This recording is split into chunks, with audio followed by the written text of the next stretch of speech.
So Hare Krishna Prabhu's Mataji, welcome all of you and thank you for keeping the appointment with Krishna for this Bhagavad Gita session. Today we'll be discussing from 17th chapter of Bhagavad Gita, verse number 14, 15 and 16. Yeah. Om Namo Bhagavate Vasudevaya. Om Namo Bhagavate Vasudevaya. Om Namo Bhagavate Vasudevaya. Jagannath Baldev माई की जय।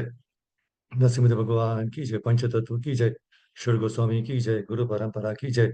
श्री प्रभुपाद की। श्री गुरुदेव चंद्र वो नमो ज्ञानतमरांतस्य ज्ञानांजनशलाकया चक्षुरुन्मीलितं तस्मै श्री कृष्ण चैतन्य भगवान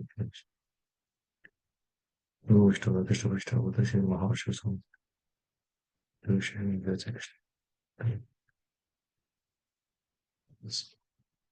So let us recite the verses first and then we'll discuss. So 17.14. Devadvuja Guru Pragya Pujanam Shaucham Arjavam Brahmacharyam Ahimsa Cha Shariram Tapa Uchyate. Translation by Srila Prabhupada Ki Jai. Austerity of the body consists in worship of the Supreme Lord, the Brahmanas, the spiritual master, and superiors like the father and mother, and in cleanliness, simplicity, celibacy, and non-violence. Go to the 15th verse. Anudvegakaram vakyam satyam priyahitam chayat swadhyaya abhyasanam chaiva vanmayam tapa uchyate. Translation by Srila Prabhupada. Srila Prabhupada Ki Jai. Austerity of speech consists in speaking words that are truthful, pleasing, beneficial, and not agitating to others, and also in regularly reciting Vedic literature. Text 16. Mana prasada saumyatvam maunam atma vinigraha bhava samshuddhirityetat tapomana samuchyate. Translation by His Divine Grace Shri Prabhupada Ki Jai. And satisfaction, simplicity, gravity, self-control, and purification of one's existence are the austerities of the mind. Jai Shri Prabhupada Ki Jai. So 3 verses, 14, 15, and 16 from 17th chapter.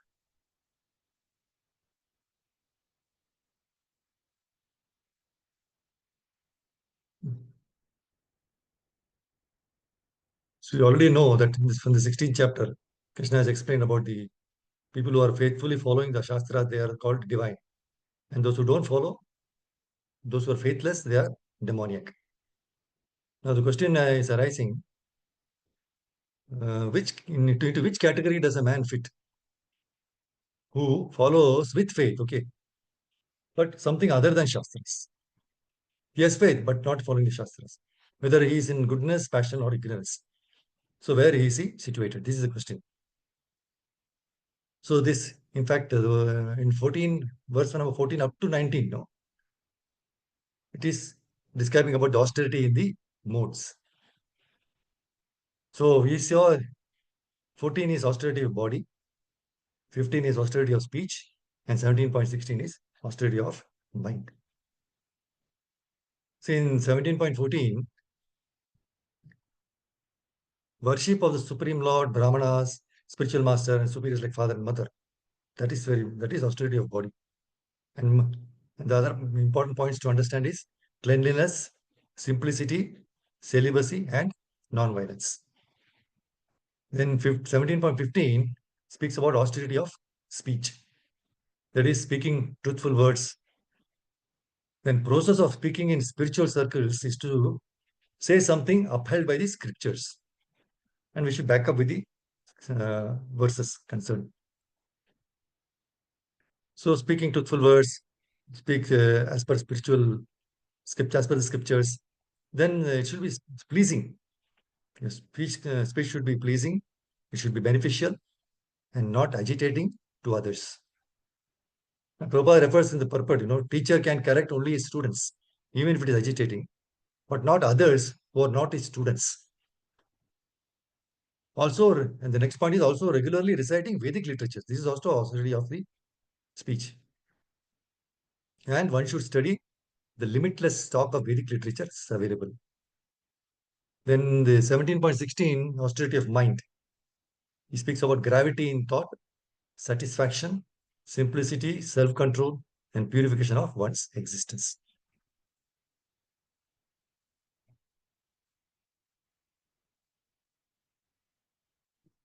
See, actually, this basic principle to practice this austerity of mind. No? That is, to make mind austere, what we must do?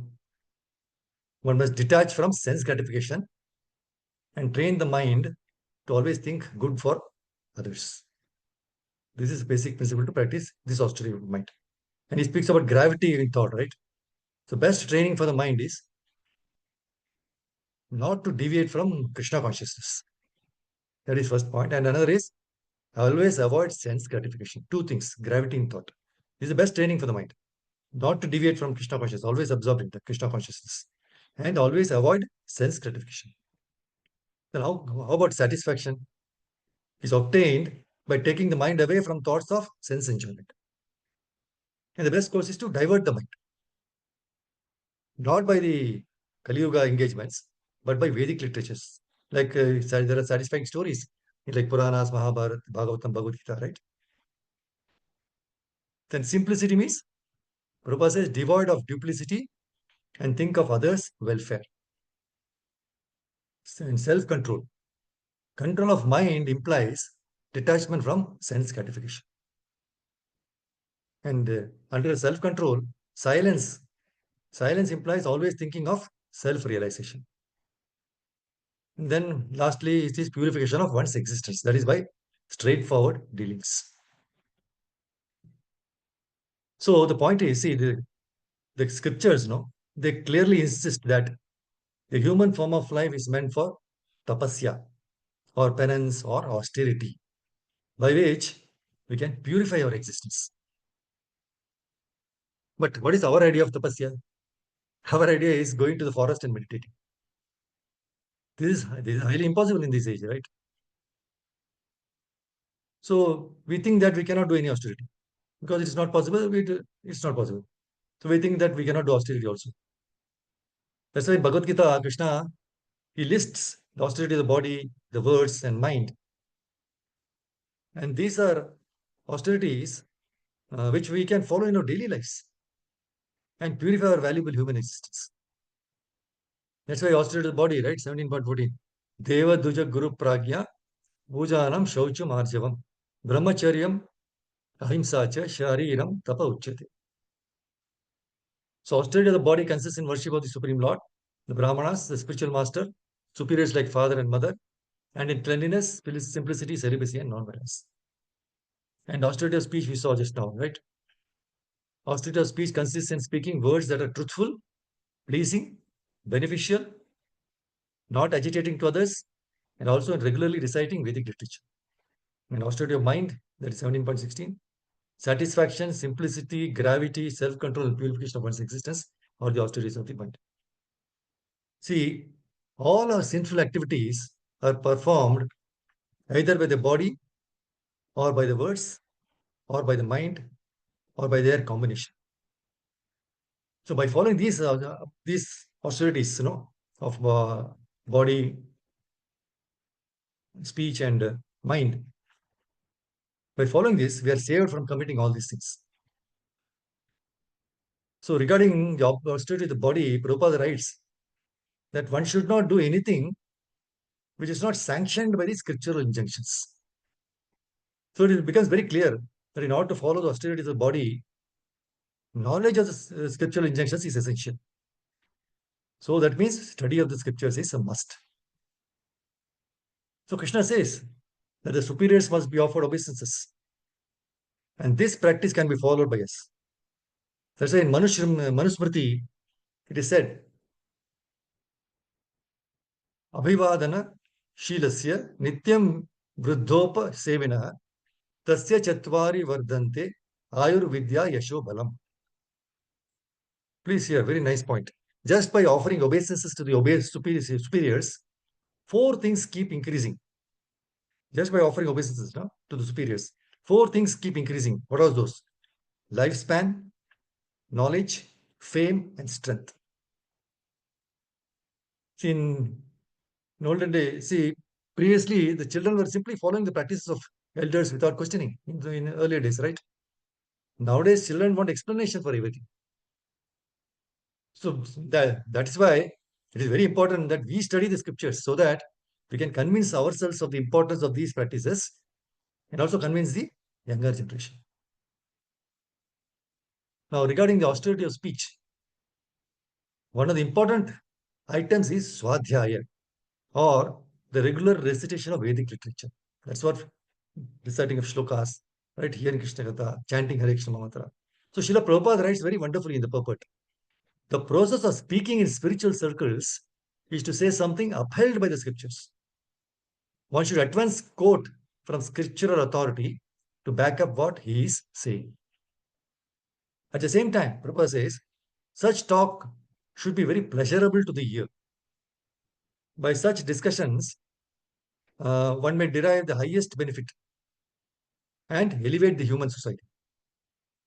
See, there is a limitless stock of Vedic literature, and one should study this. This is called penance of speech. So, the study of the scriptures automatically makes us austere in our speech. And also, the more time we spend on the study of scriptures like Bhagavad Gita and Bhagavatam, less the time available to indulge in nonsensical talk. Correct, no? That we can know. More we are 1 hour in the classes, 1 hour we are not talking anything else. So same way, just sitting and studying Bhagavatam or Bhagavad Gita. Now, regarding the austerity of the mind, Srila Prabhupada writes, to purify one's nature is to become Krishna conscious. Satisfaction of the mind can be obtained only by taking the mind away from the thoughts of sense enjoyment. Very important point. See, mind can be satisfied only by taking the mind away from the thoughts of sense enjoyment. The more we think of sense enjoyment, the more the mind becomes dissatisfied. So in the present age, Kali Yuga, no, we unnecessarily engage the mind in so many different ways of for sense gratification. And so there is no possibility of the minds becoming satisfied. The best course is to divert the mind to the Vedic literatures, which is full of satisfying stories, as in the Puranas and the Mahabharata. One can take advantage of this knowledge and thus become purified. So the satisfaction of the mind becomes possible just by study of the scriptures. So in order to be relieved of the sins committed by the body, mind, and words, BMW, and to follow the penance of mind, words, and body, there's only one key, that is study of the scriptures. That's why my Guru Maharaj always insists to bury ourselves in Bhagavatam and Bhagavad Gita. So beautifully present, so very nicely given by Srila Prabhupada. No? So let us all make our best endeavor in this regard and reap the best results. See, another important aspect of honesty in Krishna consciousness is speaking the truth. Speak the truth given in the scriptures without mixing them with our personal sentimental beliefs, or speaking words to please the other person. See, some years back, one of my god brothers, he was he's having an interview to get into a UK project. So he was talking to Guru Maharaj. Because he was thinking, if I get the project, because Guru Maharaj was in London that time. He thought, oh, I can have Maharaj's association in London. So this is actually his external reason for trying the project. Actual reason is to save money. In UK, he said that there is money to make and buy a car after coming back to India with that money. So what happened? Before the interview, he wanted to get the blessings. So he told Maharaj the possibility of meeting him in London if I get this project.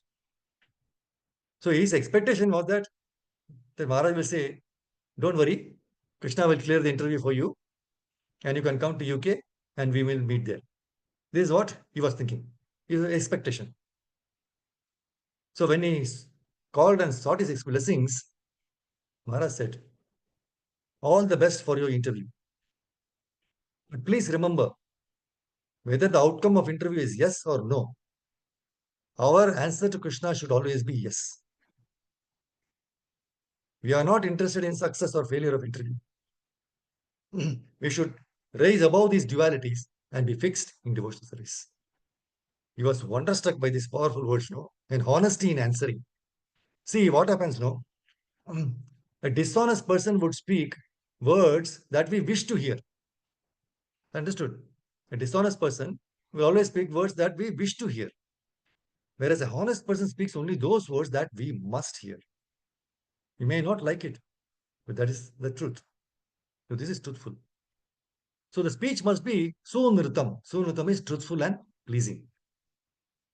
So there's an interesting story of the king and the astrologer. A king produced his horoscope before an astrologer and asked him about his future. So astrologer, he pondered the positions of the planets and consulted Shastras and finally gave his verdict. He said, Maharaj, all your relatives will die before you. You will perform the final rites with your own hands. The king became furious. He was very much attached to his relatives and could not tolerate such a verdict. So the king at once ordered that the poor astrologer should be given imprisonment for life. Then the king sent for another astrologer. Now this man was more tactful than the first one. He found out that the previous astrologer's readings were absolutely correct. So he tactfully put the same truth the other way around. He said, Maharaj, you have a very long life. You will live longer than all your relatives. This also meant that all his relatives would die while the king was alive. Correct. The same fact had been very tactfully told to please the king. The king was very highly pleased with the astrologer and gave him rich and costly presents. So it is said that even while telling the truth, one should tell it in a pleasant manner. Even a truth should not be told in a way that will hurt the feelings of others. If it is told like that, no, it is as good as telling untruth. So Krishna says in 17.15, austerity of speech consists in speaking words that are truthful, pleasing, beneficial, not agitating to others, and also regularly reciting Vedic literature. That's why Guru Maharaj used to repeat very nice verse from the scriptures. Priya Vakya Pradhanena Sarve Tushyanti Jantavaha Tasma Tadeva Vaktavyam Vachaneshu Kim Daritritaha. By speaking pleasing words, all the living entities are satisfied. Therefore, always speak sweetly. Why are you so poor in your sentences? See, there's a very beautiful shloka in Bhagavatam 4:31-19. Dayaya sarva bhuteshu santushtyayena kenava sarvendriyopashantyacha tushyatyashu janardana. By showing mercy to all living entities, being satisfied somehow or the other, and controlling the senses from sense enjoyment, one can very quickly satisfy the Supreme Personality of Godhead, Janardana. So, three important actions, which when practiced with utmost care, will please Krishna. So, these three actions are being merciful to all living entities, being satisfied, and controlling the senses from sense enjoyment. Can be easily remembered by the acronym MSC, merciful to all living entities, M, being satisfied under any conditions, S, and controlling the senses, C, MSc, graduate, postgraduate. So when Lord Krishna is pleased, then that is the highest perfection. Sam siddhir haritosha. So it is important that whatever occupation we are engaged in, right, we have to please Lord Krishna by that occupation. See, the purport of Prabhupada makes us understand the real meaning of these three qualities. Srila Prabhupada, in his wonderful purport in this verse, explains that the best way to show mercy to all living entities is to spread Krishna consciousness. Best way to show mercy to all living entities is to spread Krishna consciousness. He also says that those who are actually learned, no, advanced in spiritual understanding, they should preach Krishna consciousness all over the world. So the topmost example we can see in our lives of all the acharyas in ISKCON Parampara. in spite of, see, we can see in spite of many difficulties, which we might not even understand. They travel all around the world only to spread Krishna consciousness. So this is the real meaning of Dayaya Sarva Bhuteshu. Regarding satisfaction, Prabhupada says in 10.5 Bhagavad Gita, one should not be eager to gather more and more material goods by unnecessary activity. One should not be eager to gather more and more material goods by unnecessary activity. One should be satisfied with whatever is obtained by the grace of the Supreme Lord. That's why in 17.16, we saw it as to how to attain this satisfaction. Satisfaction of the mind can be obtained only by taking the mind away from the thoughts of sense enjoyment. So the best way is to divert the mind to literatures, Vedic literatures, Bhagavad Gita, Bhagavatam, Mahabharata, all these, right? Which is full of satisfying stories in the Puranas and Mahabharata. See, senses are so strong that they forcibly carry away the mind, even of a man of discrimination who is endeavoring to control them. 2.60 Bhagavad Gita says. So even though a person has control over one sense, one of the sense objects, he may not have all control over all the other sense objects unless he is totally in Krishna consciousness. One may be okay, other may not be. See, even the great sage Vishwamitra, he was misled by Menaka, right? Although Yogi was endeavoring for sense control through his yogic practice. So what to speak of the puny souls like us? The soul is directly engaged with the Supreme. If the soul is directly engaged with the Supreme, naturally all of the subordinates, intelligence, mind, and senses will automatically be engaged. So to please Krishna, we have to practice MSC. Merciful, satisfied, control of the senses. We have to practice this. And to practice, we have to engage ourselves more in reading Srila Prabhupada's books, so that we'll come to know the real meaning of MSC. If even this is not going into the mind, especially for such, right, people who are always diverted, right, it is better to take up the advice of Srila Bhaktisiddhanta Saraswati Thakura, who says, that is, Bhaktisiddhanta Saraswati Thakura is the Guru, special master of Srila Prabhupada, right? So he says, to control the mind, one should beat it with the shoes many times, just after waking up and again before going to sleep. In this way, one can control the mind. Very powerful statement he made. So these are the three very wonderful points which we can put into practice in our daily lives. So austerity of body, austerity of speech, and austerity of mind. So with this, I stop here. Thank you very much, Prabhu Mataji. Hare Krishna. Grantaraj Srimad Bhagavad Gita ki jai. Shri Prabhupada, Ananta Koti Vaishnava. Vancha kalpatarupich kripa sindhu bhaivacha. Patidanam pavanebhyo Vaishnava. Hare Krishna. Hare Krishna, Prabhuji. Pranam. Pranam to everybody assembled. Hare Krishna. Thank you. Hare Krishna. Thank you, Prabhuji. Hare Krishna. Hare Krishna. Thank you. Thank you, Prabhuji. Hare Krishna. Hare Krishna, Prabhuji. Thank you so much. Hare Krishna Prabhuji. Hare Krishna Prabhuji. Hare Krishna. Thank you, Hare Prabhuji. Krishna to all devotees assembled here. Hare Krishna, Prabhuji. Thank you very much. Thank you very much. Thank you. Hare Krishna. Hare Okay. Krishna, Prabhuji. Thank you very Hare much. Krishna. Thank you. So thank you, Prabhu Mataji. Hare Krishna. I'll close here. Hare Krishna.